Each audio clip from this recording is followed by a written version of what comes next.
Bugün 16 April 2026 ildə 1776 sayılı Bakı İnzibati Məhkəməsində işin prosesi olacaq. Hakim Nəriman Əbiyevdir.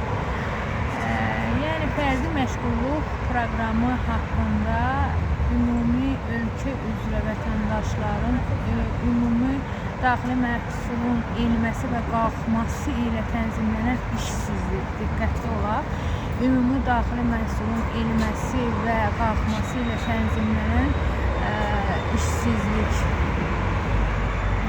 və iş axtaran pulunun ödənilməsi barəsində məhkəmə prosesi iddiaçı Mənayətən Bədəlbəyli həmişəki kimi özünü və xalqını qoruyan bir vətəndaş kimi və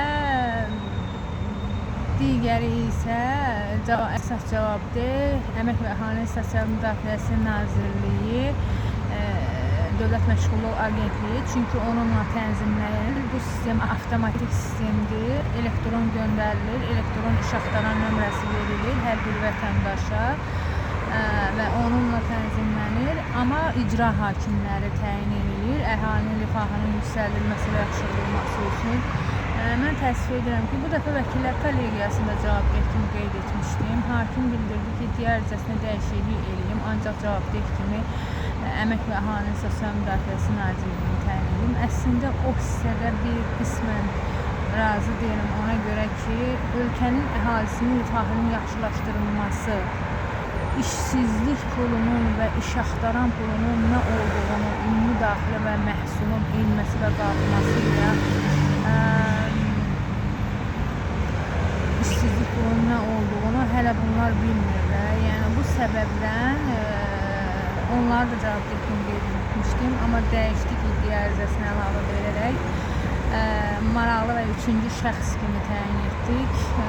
İndi görək hakim necə qərar verəcək. Ümid edirəm universal qərar verilməyəcək. Universal qərarları nə deyim? Biz əsas odur ki, Allah dərgahında haqqımızı tələb edirik. Haqqı tələb etməmək özü günahdır. Biz haqqımızı tələb edirik. Ümumi daxili məhsulun enməsi bizim əhalinin 80% işsiz olmalıdır. Hər kəs düşünür ki, 306 manat aylıq əmsallaşma verilir. O əmsallaşma əgər mən işsizəmsə mənə görə sənə verilir. İşçisən deyə sənə verilmir o əmsallaşmanın 306 manatı. Sənə görə mənə verilmir, mənə görə sənə verilir ki, çünki mən işsizəm, məcburi işsiz. Aktivlərim mənim aktivdir hələ də, müraciət etdiyim vakansiyalarda aktiv göstərilir, çünki orada əslində ölkədə iş yoxdur deməkdir. Yəni 80% ölkədə belə götürək iş yoxdur, dövlət qulluqlarında da iş yoxdur, ümumi iş yoxdur. Fərdi məşğulluq proqramını tənzimləyir icra hakimləri, münasib işlər və əlavə təhsil deməkdir fərdi məşğulluq proqramı. Bu barədə biz məhkəməyə müraciət etmişik.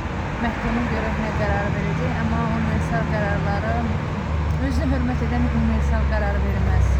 Görək, inşallah yaxşı olar. Sağ olun, hələlik.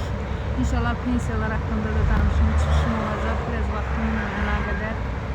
İnşallah geniş, gözəl təqdimatım olacaq. Yaxşı olar məncə inşallah. Hər kəs öz haqqı